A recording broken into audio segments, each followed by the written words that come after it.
বাচ্চা মাওলানা কালিমুল্লাহ জিহাদি তেনার গাড়ি ভাঙচুর। হ্যাঁ, ঠিক এমনটাই হয়েছে তেনার সাথে। চলেন আমরা তানার মুখ থেকে সরাসরি শুনে নিই। আসসালামু আলাইকুম। আমি বাচ্চা মাওলানা কারিমুল্লাহ জিহাদি ডায়মন্ড হারবার। আমার আজকের দাওয়াত ছিল দক্ষিণ 24 পরগনার সরবেড়িয়া এলাকা বেলমুজুর কাঠমোড়। আমার টাইম ছিল 8:30 থেকে 10:30। সময় মতো আমি এলাম, স্টেজে উঠলাম। ওরা যেভাবে বললো, আর আমার আলোচনা বাংলার মানুষ কম বেশি জানে, আমি প্রতিবাদীমূলক আলোচনা করি, সমাজের বাস্তব চিত্রটা তুলে ধরি। মদ, সুদ, গাঁজা, হারামখোরদের বিরুদ্ধে যারা মানুষের উপর জুলুম নির্যাতন করে, যারা মানুষের উপরে শোষণ করে, যারা রাজনীতির হিংস্রতায় গিয়ে ভাই ভাইকে মার্ডার করে, এই সমস্ত বাস্তববাদী কথাগুলো আমি বলছিলাম। আমি জলসা করে নামলাম।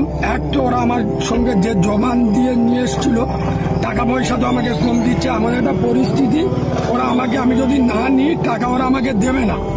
সেই পরিস্থিতিতে আমি বাধ্য হয়ে, আমার যা বলা ছিল তার থেকে অনেক কম, আমি না নিলে ওরা দেবে না, বাধ্য হয়ে আমি নিয়ে চলে আসি। আমার গাড়িতে বসবো তো এসে দেখলাম আমার গাড়িটা শাবল দিয়ে, আপনারা দেখুন শাবল দিয়ে, এটা যদি অন্য কোনো গাড়ি এসে ধাক্কা দিত তাহলে কিন্তু একটু আছড়ানোর দাগ থাকতো।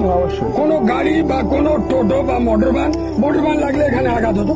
পরিষ্কার আপনারা দেখতে পাচ্ছেন, এই গেটটা একদম ছাড়িয়ে দিয়েছে।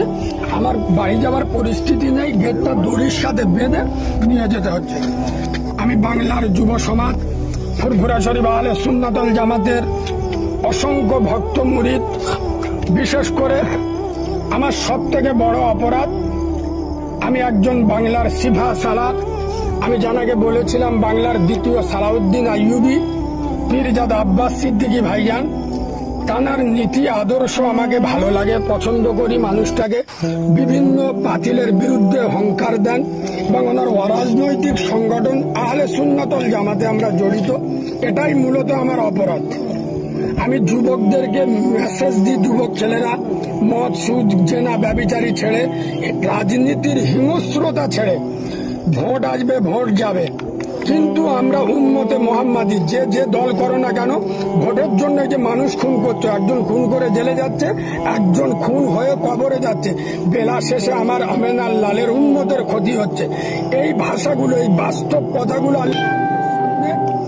আব্বাস ভাইয়ের আদর্শ মতো মানুষের সামনে পৌঁছে দিই, এটাই আমার অপরাধ। তবে বাংলার যুব সমাজ, আমি বাচ্চা মাওলানা কারিমুল্লাহ জিহাদি আল্লাহকে সাক্ষী রেখে বলছি, এ জমান মৃত্যু ছাড়া ইনশাল্লাহ বন্ধ হবে না। আমার নসিবে কপালে যা আছে, মৃত্যু যেখানে যেভাবে হবে, আজরাইলও 1 সেকেন্ডে আমার আগে নিতে পারবে না আল্লাহর ইশারা ছাড়া। বাংলার যুব সমাজ, আমার বহু চক্রান্ত আমার বিরুদ্ধে, একটা টিম আছে যারা ফুরফুরার হুজুর বিরোধী, তারা তো আমার পিছনে মিডিয়ায় বিভিন্ন জায়গায় অপপ্রচার চালাচ্ছে এবং আমার বিরুদ্ধে একটা হিংস্রতা তৈরি করছে। এদিকে বঙ্গ টিভি, আরামবাগ টিভি, তারাও একটা বিরাট অপপ্রচার ছড়াচ্ছে। বিশেষ করে এই পার্টিগত দিক থেকে আমার উপরে যে একটা বিরাট আক্রমণ চলছে। আমি বাংলার যুব সমাজদের কাছে শুধু দোয়া চাইব, আপনারা দোয়া করবেন। ভয় পাওয়া ছেলে কারিমুল্লাহ জিহাদি নয়, আল্লাহ আছে, আল্লাহ দেখছেন। ইনশাল্লাহ দেখা হবে আপনাদের সঙ্গে লড়াইয়ের ময়দানে, ইনশাল্লাহ।